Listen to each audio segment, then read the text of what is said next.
Hello, Tanya, Pavlov Dog Training. I want to shoot a video and give you my theory on why Denver has seen a considerable increase in demand for leash reactivity. We also call it leash drama, some people call it leash aggression, but by any of those terms, what we mean is a dog who generally untethered is fine, kosher with dogs, people. However, as soon as he has the leash come on, he's tethered, all of a sudden he's barky, lungy, dramatic, growling, zigzagging, just super trigger happy. So over the last 5 years I've had my business, we've seen a statistical increase in this program more than any other program. So I have a few different theories why. So for one, know that the increase in demand geographically is happening in the more urban dense environments. So the more concrete, the more people per block, the higher level of request for the program. A lot of these people are coming in either from more rural venues or even suburban venues, but they're transitioning environments and there are just more passers-by, more dogs, more triggers, and more people and dogs coming into their personal bubble.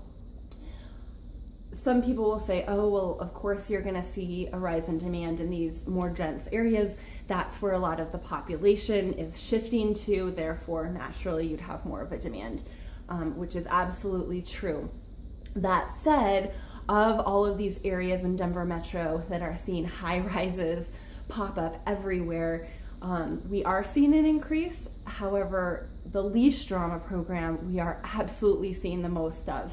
Whereas in other areas, there's more of a mixed bag of obedience and puppy program and leash drama. It's the leash drama in these really urban, dense environments that we're seeing so much more reactivity. So theories, a couple.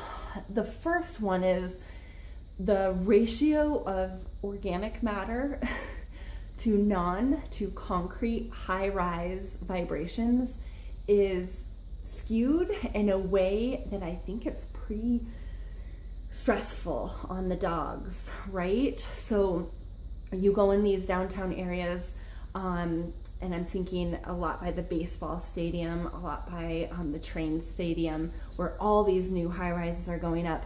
And there's a lot going on. There's a lot of stimuli, vibrations. You can literally feel the ground move. And whatever limited organic matter there is, it's like baby trees, right? Because that area is rebuilding really, really quickly. So there's just few things to buffer all of the stimuli. So I think that not only sets people on edge a smidge, but it's also probably putting our dogs on edge. The other thing is personal bubble. Personal bubble. Everyone has a personal bubble, including dogs. Anytime these dogs come into these more urban environments, their personal bubble that used to be respected more in a suburban or even rural environment, it's constantly being, popped, impeded. So we've got all these dogs who were fine, kosher, when they were in more open venues. They start to live downtown, and then over and over and over again, Joe Schmo, Jane Doe, pedestrian and his Labradoodle are constantly coming into that bubble. So I suspect what is happening is the dog is now preemptively telling others to get away. So Joe Schmo and his Golden Doodle approach, and you've got your dog going, burr, burr, burr, burr, burr, burr. Stay away from my personal bubble.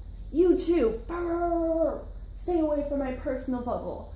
So dogs pretty quickly learn that the best way to keep others out of their personal bubble is to launch an offense and bark and lunge, because let's be candid, it works really well.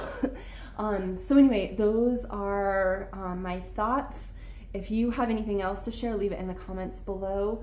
But yeah, that's what I think what's going on. All right, thanks for listening. Ciao.